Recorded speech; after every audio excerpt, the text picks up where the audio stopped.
नमस्कार. मी डॉक्टर सुमित खुपसे. मी न्यूरोलॉजिस्ट आहे. मेंदू, मणका व नसांचा तज्ञ. धन्यवाद. आज आपण खूप महत्त्वाच्या गोष्टीवर बोलणार आहोत. ते म्हणजे जी काही फिट मिरगी, अपस्मार किंवा एपिलेप्सी ज्याला आपण म्हणतो, त्याचा फर्स्ट एड किंवा प्रथमोपचार काय आहे? किंवा तो कसा करायचा आहे?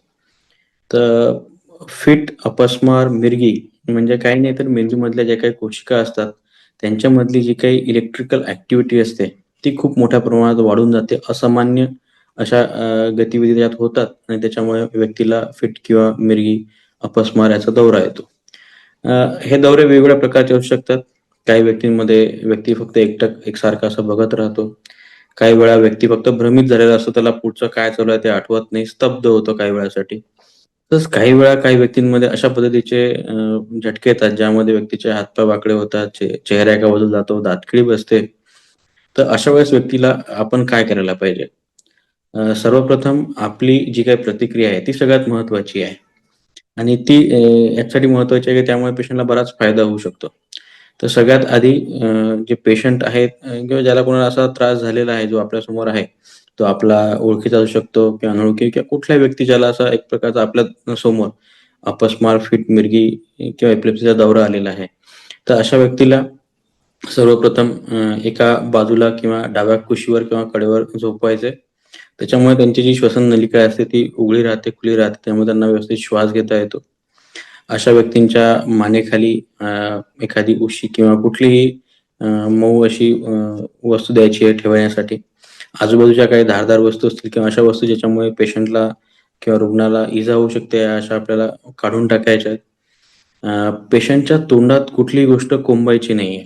भरपूर वेळा आपण जबरदस्तीने त्यांची दातखिळी उघडायचा प्रयत्न करतो किंवा काही गोष्ट कोंबण्याचा प्रयत्न करतो. तर अशा वेळेला पेशंटला जास्त प्रमाणात इजा होऊ शकते. तर असं बिलकुल करायचं नाहीये.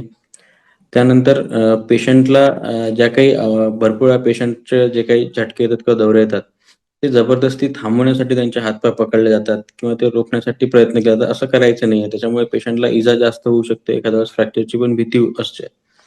अ, अशा वेळेस पेशंटचा समजा दौरा जो आहे तो युजुअली 5 मिनिटांपेक्षा कमी राहिला, त्यानंतर पेशंटला थोडंसं गोंधळलेलं किंवा अतिशय थकलेलं असं जाणवू शकतं. त्यामुळे त्यांना आपल्या सहकार्याची गरज राहते. त्यांच्यासोबत राहणं गरजेचं राहतं.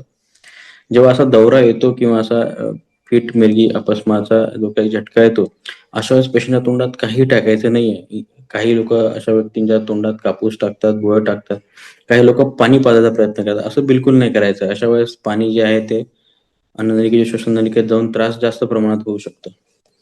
त्यानंतर हे झटके किंवा याचा दौरा आहे, हा समजा 5 मिनिटांपेक्षा जास्त झाला असेल किंवा होऊनही सुरू असेल, 2 झटक्यांमध्ये पेशंटला बिलकुल शुद्ध नसेल, तर अशा वेळेस आपल्याला त्वरित डॉक्टरांची मदत घ्यायची आहे किंवा पहिल्यांदाच पेशंटला किंवा रुग्णाला असा दौरा किंवा झटका आला असेल आणि त्यासोबत काहीतरी नवीन लक्षणं आपल्याला दिसली असतील, तरी आपण लगेच वैद्यकीय मदत घ्यायची आहे. तर ही सगळी प्रथमोपचार आहेत जे आपल्याला करायचे आहेत. ज्याच्यामुळे आणि आपलं एक माहिती हेच आपलं याविषयीचं खूप मोठं वरदान किंवा शस्त्र आहे. या माहितीच्या जोरावर आपण कुठल्याही स्थळी किंवा कुठल्याही ठिकाणी असलो, तर अशा ओळखी किंवा अनोळखीच्या व्यक्तीला झालेल्या अपस्मारच्या किंवा फिटच्या किंवा मिरगीच्या पहिल्या झटक्यापासून प्रथमोपचार करून आपण बरीच मदत करू शकतो. तर ही झाली याच्याविषयीची माहिती. चला तर आता आपण एक व्हर्चुअल 3D असा व्हिडिओ बघूयात याच्याच विषयीचा. म्हणजेच प्रथमोपचार काय करायला हवेत त्यासंबंधीचा. धन्यवाद. एपिलेप्सी हा एक न्यूरोलॉजिकल विकार आहे ज्यामध्ये वारंवार फिट्स येतात. कोणाला तरी फिट्स येताना पाहणे धक्कादायक असू शकते, पण योग्य पावले समजून घेणे त्यांच्या सुरक्षिततेसाठी महत्त्वाचे ठरते. या व्हिडिओद्वारे तुम्ही परिस्थिती व्यवस्थित हाताळण्याच्या योग्य पद्धती शिकाल.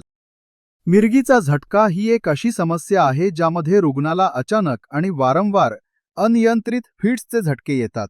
हा त्रास मेंदूतील विद्युत अवरोधामुळे होतो.